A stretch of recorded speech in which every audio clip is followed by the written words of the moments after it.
Shalom Bapak Ibu Saudara, apa kabar? Saudara orang-orang yang diberkati Tuhan. Kasih tahu kiri kanan Anda diberkati Tuhan. Ya, kita masih setia dalam 1 bulan ini bicara tentang apa? Ada yang tahu?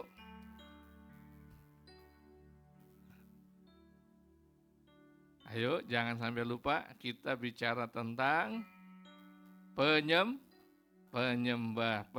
yang sejati atau penyembah yang benar ya. Baik, kita akan lanjutkan, kita akan baca sama-sama Yohanes pasal yang keempat 23-24. Ini menjadi base dasar ayat kita ya. 2-3, tetapi saatnya akan datang dan sudah tiba bahwa penyembah-penyembah benar akan menyembah Bapa dalam roh dan kebenaran.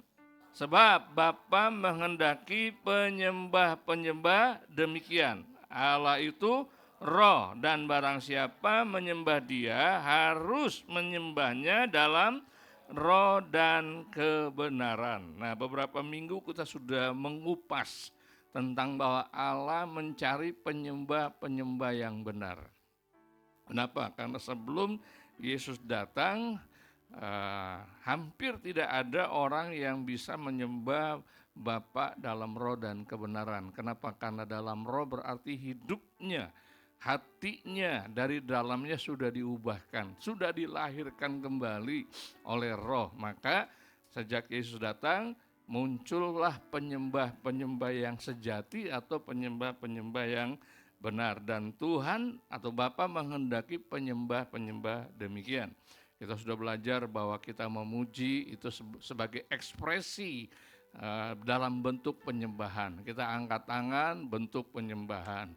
Kita berlutut, itu juga bentuk penyembahan. Dan apa saja yang kita lakukan sebetulnya menjadi sebuah bentuk ekspresi dari penyembahan kita kepada Bapa di sorga.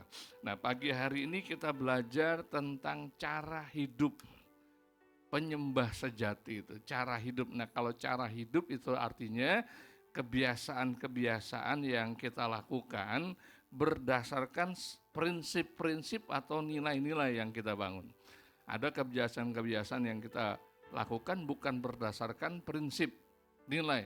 Nah, kali ini kita mau belajar penyembah sejati itu cara hidupnya seperti apa. Yang pertama, dia membangun hubungan yang intim dengan Allah. Katakan 2-3, membangun hubungan yang intim dengan Allah. Nah, kita adalah makhluk penyembah, dan Tuhan sang pencipta yang layak kita sembah. Kita harus sebagai penyembah membangun hubungan yang semakin intim dengan Tuhan, semakin dekat dengan Tuhan. Nah, kalau kita tidak membangun hubungan intim dekat dengan Tuhan, maka ada gap antara Allah yang kita sembah dengan kita penyembah yang bisa diisi oleh sesuatu yang lain. Maka nggak heran kita bisa jadi penyembah, tapi bukan menyembah Tuhan. Kita bisa menyembah yang lain. Misal saya kasih contoh, Pak Yonas sama Pak Bambang bisa bantu saya ke depan. Saya mau tunjukkan kepada saudara pentingnya seorang penyembah membangun hubungan. Misalnya Pak Yonas ini menggambarkan Allah, lalu Pak Bambang si penyembah. Nah, si penyembah ini harus membangun hubungan intim terus-menerus, saudara. Terus-menerus. Enggak ada jedahnya harusnya. Terus-menerus setiap hari. Kenapa? Karena tugas Pak Bambang adalah menyembah Tuhan, menyembah Tuhan, menyembah Tuhan. Nah, kalau Pak Bambang sebagai penyembah dia terus membangun hubungan intim dengan Tuhan, maka dia akan semakin dekat dengan Tuhan. Maka tidak ada ruang untuk sesuatu masuk ke dalam batasan antara si penyembah dengan yang disembah. Tapi kalau Pak Bambang tidak melakukan hubungan yang intim dengan Tuhan yang disembah, maka ruangnya kosong. Itu sebabnya bisa diisi oleh sesuatu yang lain. Tanpa sadar Pak Bambang bukan menyembah Tuhan, tapi menyembah yang ada di hadapannya.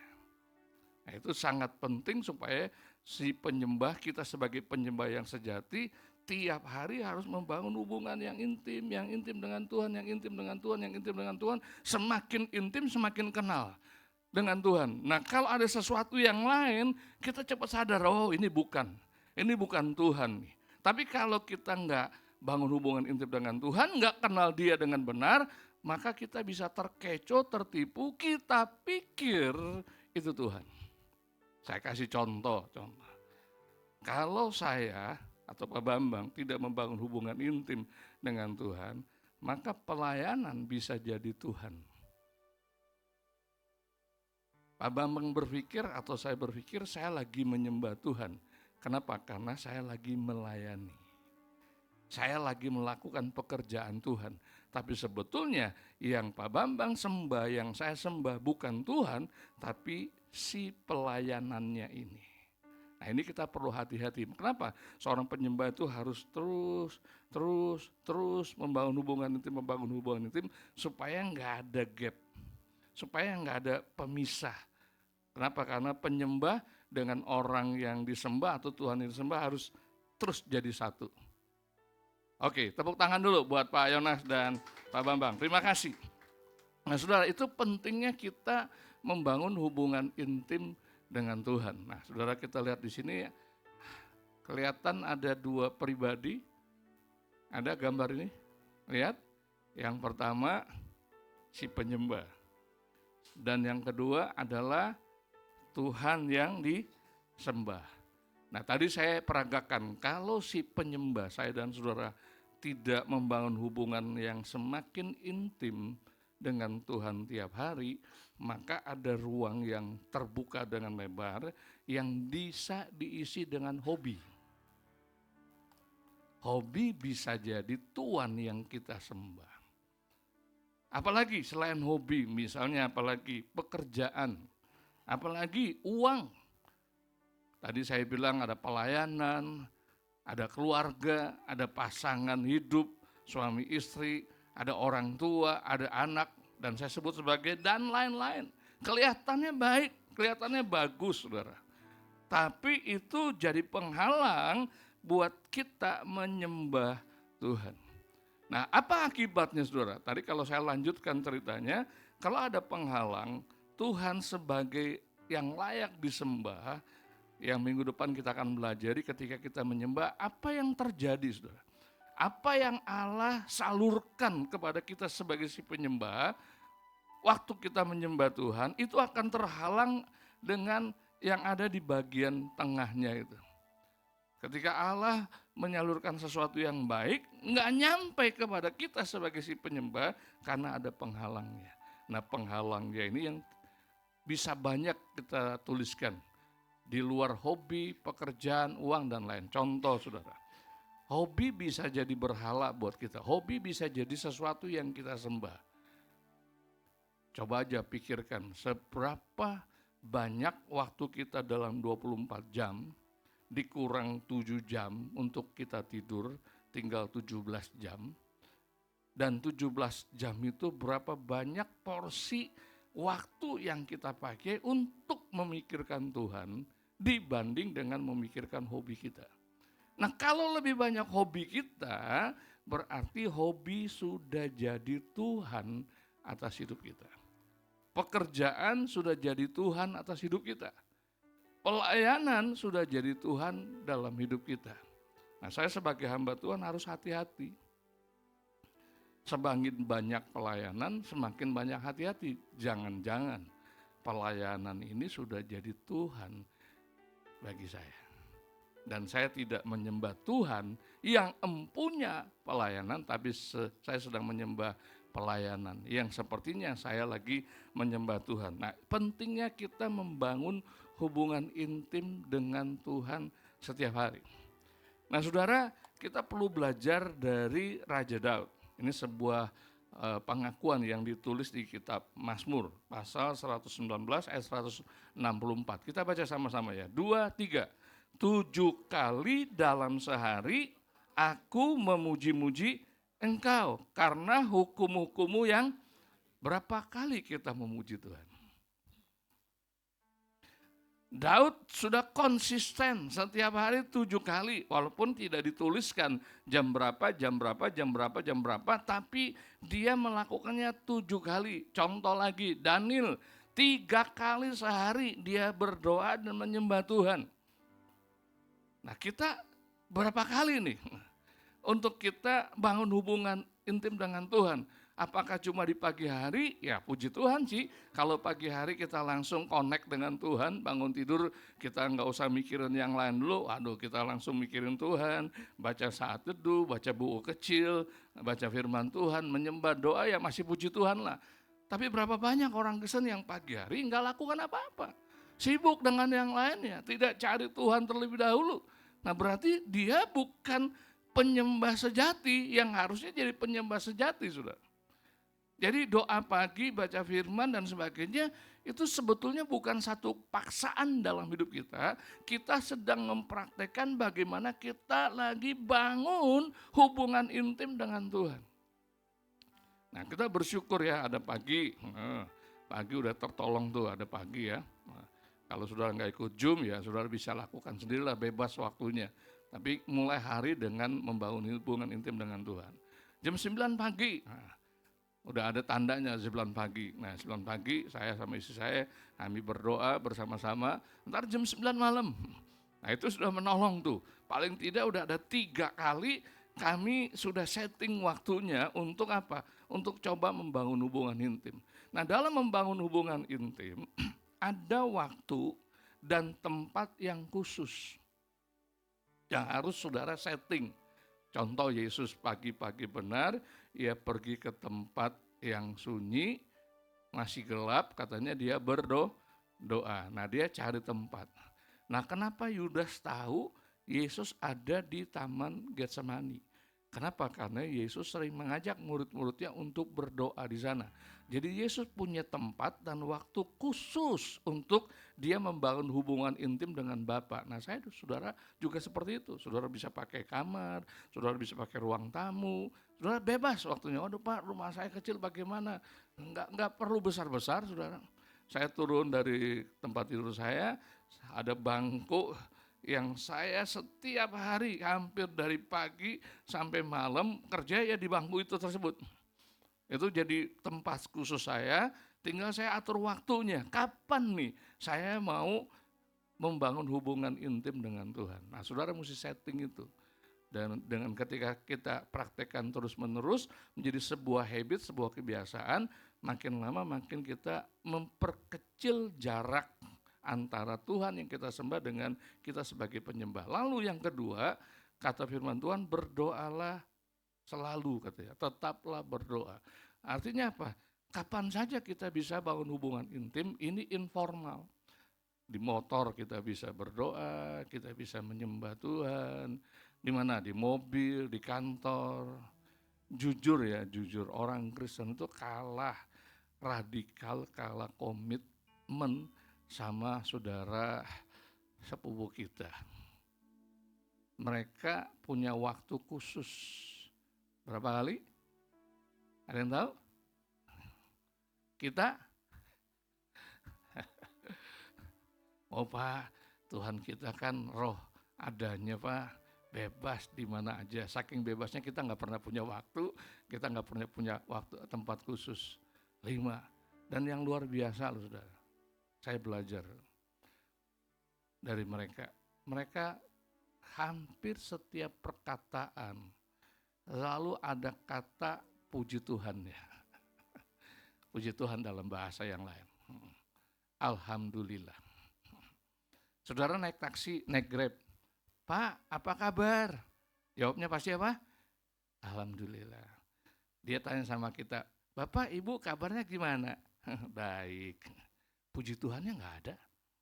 Kenapa? Takut? Malu? Ayo, bagaimana kita mau belajar bangun hubungan intim dengan Tuhan kalau kita tidak memakai kata-kata Tuhan, puji Tuhan, terima kasih Tuhan, saya bersyukur sama Tuhan di sepanjang hidup kita setiap hari.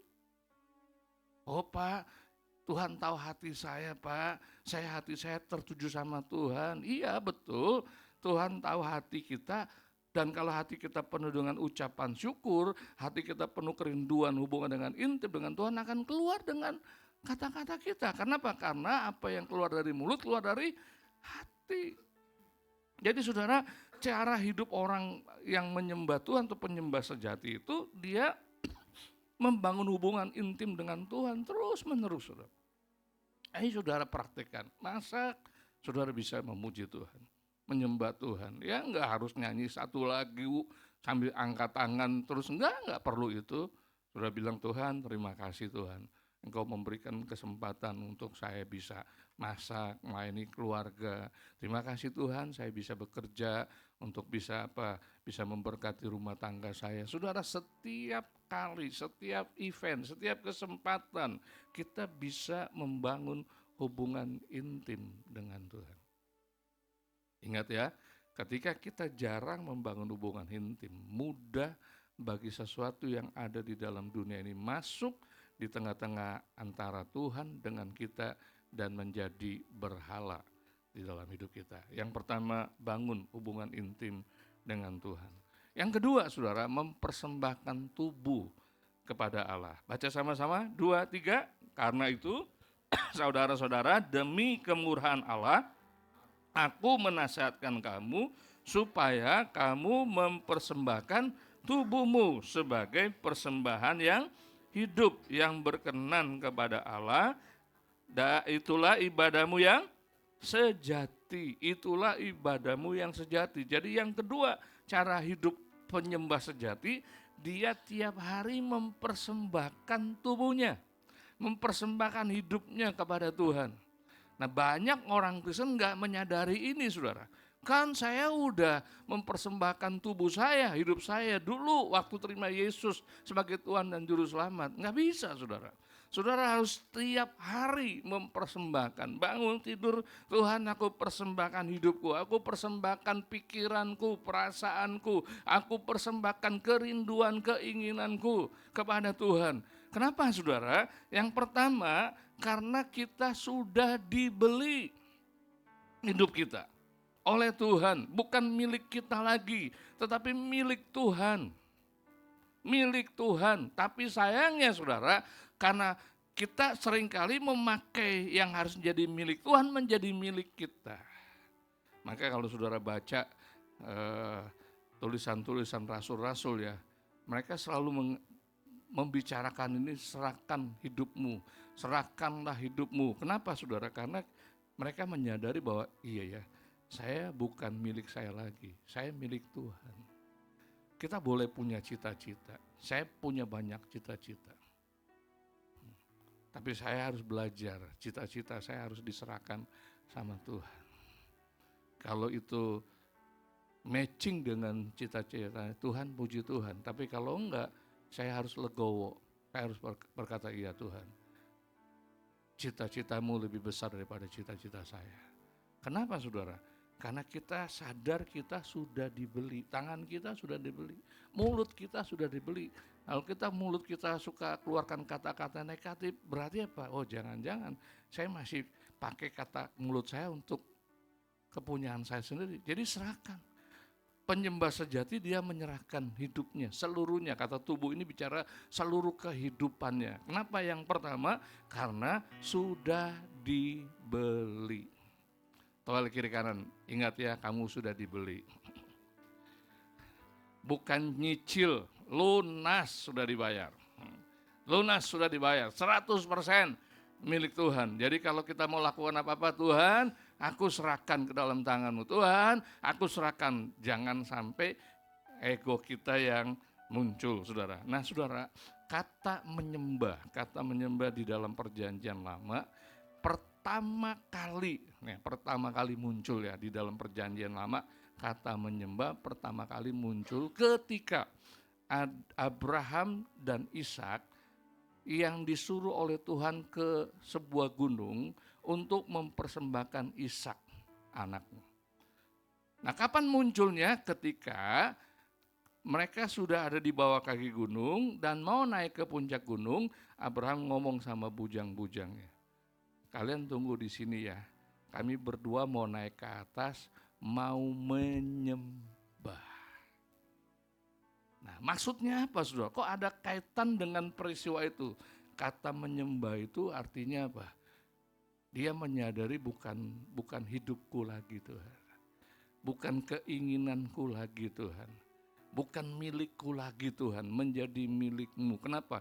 Karena Abraham menyadari bahwa dia harus mempersembahkan Ishak kepada Allah. Nah, disitulah kata menyembah. Nah, sayangnya saudara, kita menyembah udah terlalu bias. Oh, saya lagi menyembah Tuhan, ngapain nyanyi? Oh, saya lagi menyembah Tuhan, mazmur sama Tuhan. Nah, itu ekspresi bagian luar, bagian dalamnya ada penyerahan total. Ada berserah total kepada Tuhan yang layak disembah. Kenapa? Iya, karena saya bukan milik saya lagi. Saya milik Tuhan. Dia yang berhak mengatur hidup saya. Dia yang berhak mengendalikan hidup saya, bukan saya lagi. Pak, tapi apakah kami anak-anak Tuhan nggak boleh punya kerinduan? Boleh saja. Dan harus punya kerinduan, tapi belajar. Harus serahkan sama Tuhan. Mempersembahkan tubuh, bicara mempersembahkan apapun kepada Tuhan. Nah, bicara mempersembahkan tubuh, ini bicara kita menyerahkan anggota kita bukan kepada yang lain tapi kepada Tuhan. Baca sama-sama, 2, 3. Dan janganlah kamu menyerahkan anggota-anggota tubuhmu kepada dosa untuk dipakai sebagai senjata, tetapi serahkanlah dirimu kepada Allah sebagai orang-orang yang dahulu mati, tetapi yang sekarang hidup. Dan serahkanlah anggota-anggota tubuhmu kepada Allah untuk menjadi senjata-senjata kebenaran.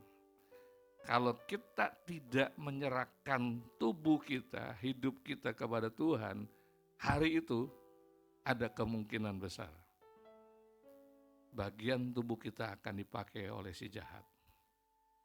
Ada kemungkinan besar. Tapi kalau kita sudah menyerahkannya kepada Tuhan, ketika si jahat mau pakai, dia sebelum berhadapan dengan kita, dia berhadapan dulu dengan Tuhan. Kenapa? Karena kita sudah mempersembahkan. Saya sudah mempersembahkan tubuh saya kepada Tuhan. Ketika si jahat mau pakai tangan saya, mau pakai mulut saya, dia harus berhadapan dengan Tuhan dulu. Kenapa? Karena ini sudah ada milik Tuhan, di bagian Tuhan. Tapi kalau saya tidak mempersembahkan, lupa mempersembahkan, maka si jahat bisa langsung nggak berhadapan dengan Tuhan. Kenapa? Karena ini bukan di tangan Tuhan lagi. Nah, ayat ini berkata, janganlah kamu menyerahkan anggota-anggota tubuhmu kepada dosa. Ini tulisan Rasul Paulus kepada jemaat Roma yang notabene orang Kristen. Berarti orang Kristen bisa anggota tubuhnya dipakai oleh dosa.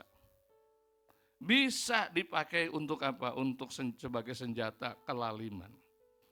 Nggak jauh misalnya di dalam rumah tangga kita konflik. Mulut kita bisa dipakai oleh si jahat loh. Untuk apa? Berkata-kata kasar, berkata-kata negatif, ada kebun binatang keluar dan sebagainya. Gak heran, kenapa? Karena tidak belajar nyerahkan. Kalau kita belajar nyerahkan, lama-lama jadi gaya hidup sebelum kita pakai, iya ya, mulut saya kan udah diserahin sama Tuhan. Kok saya izinkan dipakai oleh dosa? Oh ya sorry ya, enggak deh. Misalnya saudara suka main tangan, pukul, iya ya, tangan saya udah diserahkan sama Tuhan. Kok tiba-tiba saya pakai untuk mukul orang, pakai yang salah, oh iya ya. Nah saudara, kenapa Rasul Paulus ingatkan itu? Jangan katanya, serahkan anggota tubuhmu kepada dosa untuk dipakai sebagai senjata kelaliman. Tapi serahkanlah kepada Tuhan. Ingat, serahkanlah. Kenapa? Karena kamu sudah dibeli. Dulunya kamu mati, sekarang kamu hidup. Sekarang hiduplah bagi Tuhan. Serahkan. Supaya apa? Supaya seluruh anggota tubuh kita dipakai oleh Allah menjadi senjata kebenaran. Jadi cara hidup yang kedua, bangun tidur dalam doa kita, Tuhan aku serahkan mataku Tuhan, aku serahkan pikiranku, aku serahkan telingaku, aku serahkan mulutku, aku serahkan tanganku. Sudah, silakan. Yang mana yang bagian tubuh kita yang sering jadi alatnya si dosa, melakukan dosa, serahkan sama Tuhan, serahkan. Kalau saudara, oh nggak ada apa, ya udah serahkanlah seluruh anggota tubuhmu.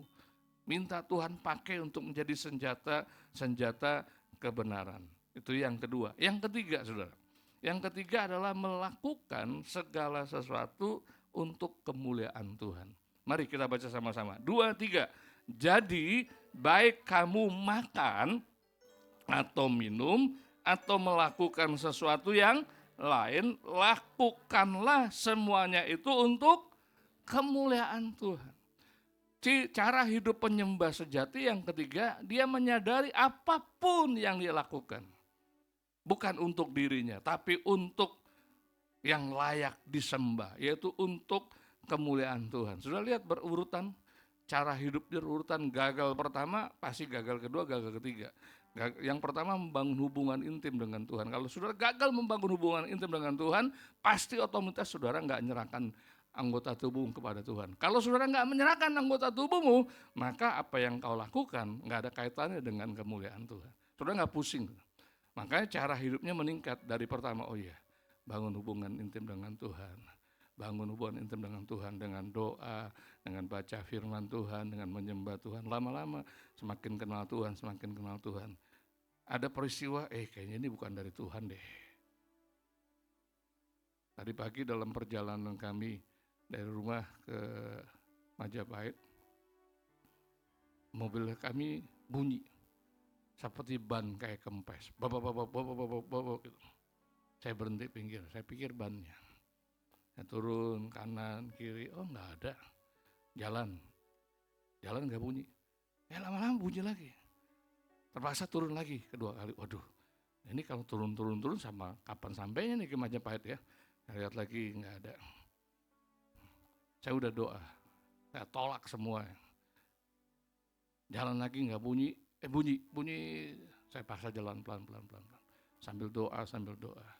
Kira-kira itu sampai pom bensin yang dekat Cengkareng, sel itu dekat apa namanya, polisi ya. Ya doa, Tuhan tolong Tuhan. Saya tolak-tolakin. Hilang sampai di Majapahit hilang. Nah kenapa saudara? Karena saya lagi bangun hubungan intim dengan Tuhan. Selalu connect dengan Tuhan. Ada sesuatu, tanya Tuhan, Tuhan apa yang terjadi ya? Kalau mobil rusak harus diperbaiki. Tapi kalau gangguan si jahat, saya nggak terima. Aku tolak. Nah, ketika kita bangun hubungan intim dengan Tuhan, kita akan semakin peka dengan Tuhan. Kita akan semakin intim, semakin kenal. Dan yang kedua, kita menyerahkan hidup kita.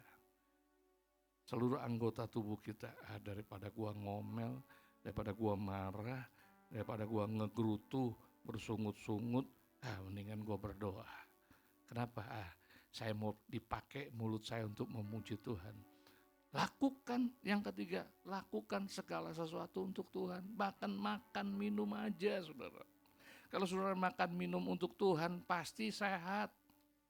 Kalau makan minum untuk diri sendiri nanti kolesterol naik lah, gula darah naik lah, dan lain sebagainya. Tapi kalau untuk Tuhan, nggak gampang saudara, nggak gampang. Tapi saya menyadari ini, saya bisa berhenti loh. Walaupun makanan seenak apapun, tapi kalau udah cukup saya. Dan saudara lihat saya makan sekarang, hampir tidak pernah nambah. Hampir tidak pernah nambah. Nasi hampir tidak full, setengah, sepertiga, seperempat. Udah. Kenapa saudara? Karena saya mau makan untuk Tuhan, untuk kemuliaan Tuhan. Dulu, waduh enak nih, kebetulan nih enak, mumpung diajak makan lebih enak nih. Sekarang enggak. Saudara mau ajak saya di restoran termahal apapun, kalau cukup. Enggak mau. Kenapa? Saya mau belajar, lakukan, makan aja, minum aja untuk kemuliaan Tuhan. Nah, kalau kita praktekkan ini, maka kita akan terlatih untuk do the best. Lakukan segala sesuatu itu yang terbaik buat Tuhan. Bukan Tuhan menimbang-nimbang, mengukur, loh kalau kamu lakukan yang terbaik aku akan kasih berkat. Ya enggak saudara, bukan itu. Kalau kita lakukan yang terbaik Tuhan baru terima kita, kagak saudara, enggak. Kita lakukan yang terbaik supaya namanya dipermuliakan. Enggak ada hubungan dengan berkat, kita jadi orang yang sudah diberkati Tuhan, kita sudah diselamatkan Tuhan, enggak ada hubungan. Do the best itu bicara apa? Lakukan segala sesuatu untuk kemuliaan Tuhan. Kalau kita lakukan sesuatu untuk bos kita aja, kita mau beri yang terbaik, apalagi untuk Tuhan. Apalagi untuk Tuhan. Setiap hari kami berdoa, Tuhan persiapkan jemaat tiap hari. Miliki hati yang haus, hati yang rindu, hati yang lapar. Supaya hari Minggu mereka datang dengan antusias untuk memuji, menyembah Tuhan. Ini dimulai dari apa? Lakukan segala sesuatu untuk kemuliaan Tuhan. Do the best. Yang kedua, saudara, kalau kita melakukan ini akan menjaga motivasi kita. Nggak gampang jaga motivasi. Kenapa saudara? Seringkali kita melakukan sesuatu karena ada udang di balik bakwan. Wah, saya lakukan sesuatu supaya dia hargai saya ya. Dia nilai saya ya. Dia bisa promosikan saya. Itu dulu saya. Sekarang enggak. Saya jaga hati saya. Tuhan, saya enggak dihargai, enggak dipuji, enggak diapain, no problem. Kenapa? Saya mau jaga motivasi saya. Kenapa? Motivasi saya melakukan ini untuk kemuliaan Tuhan. Untuk kemuliaan Tuhan. Untuk kemuliaan Tuhan. Jadi kalau kita praktekkan ini saudara, enak banget. Saudara. Enak, pasti nama Tuhan dipermuliakan. Dan yang ketiga, kita akan jadi kesaksian bagi orang lain. Akan jadi kesaksian bagi orang lain. Enggak dipuji, no problem. Cukup pujian Tuhan buat saya. Kita layani capek-capek, kok enggak ada yang bilang aduh terima kasih ya, no problem, enggak apa-apa. Kenapa? Saya bukan lakukan untuk manusia, saya lakukan untuk Tuhan kok. Dan Tuhan itu terlalu baik buat saya. Jadi kalau saya cari penghargaan dari manusia, berarti penghargaan dari Tuhan kalah besar. Padahal penghargaan dari Tuhan enggak sebanding dengan penghargaan manusia. Sudah dengar baik-baik ya, penghargaan manusia ada hitungan-hitungannya. Serius sudah. Tapi kalau penghargaan dari Tuhan tidak ada hitungannya. Hitungannya sudah lunas dibayar oleh darah Yesus. Jadi kita akan do the best, jaga motivasi kita tetap benar, tetap tulus, tetap murni, dan menjadi kesaksian bagi orang lain. Menjadi kesaksian bagi orang lain. Ini yang saya bilang di SBP, antusias. Melakukan segala sesuatu itu antusias. Kenapa? Bukan karena untuk orang lain, tapi untuk Tuhan. Saya tutup saudara. Kita kesimpulannya, cara hidup penyembah sejati. Yang pertama, membangun hubungan yang intim dengan Tuhan. Mulai pagi hari ini, ayo buat komitmen baru di hadapan Tuhan. Ada waktu khusus, ada tempat khusus, ada informal. Dimanapun saudara berada, saudara bisa connect dengan Tuhan. Tapi ada waktu khusus, ada tempat khusus yang saudara bisa menyembah, memuji Tuhan. Sekecil rumah kita pun kita bisa punya waktu khusus. Saya punya waktu khusus, istri saya bisa bolak-balik, dia masak tapi saya punya waktu khusus, tempat khusus. Saya dengan Tuhan. Yang kedua, mempersembahkan tubuh hidup kita kepada Tuhan. Bukan sekali untuk selama-lamanya, tapi setiap hari. Kenapa setiap hari? Karena iblis juga mau pakai tubuh kita menjadi senjata kelaliman. Jadi kita perlu serahkan hidup kita. Dan yang ketiga, melakukan segala sesuatu untuk kemuliaan Tuhan. Jadi kalau nggak dipuji jangan marah. Kalau tidak dihargai jangan marah. Kalau dilupakan jangan marah. Kenapa? Karena kita sudah cukup dari Tuhan. Bahkan lebih dari cukup.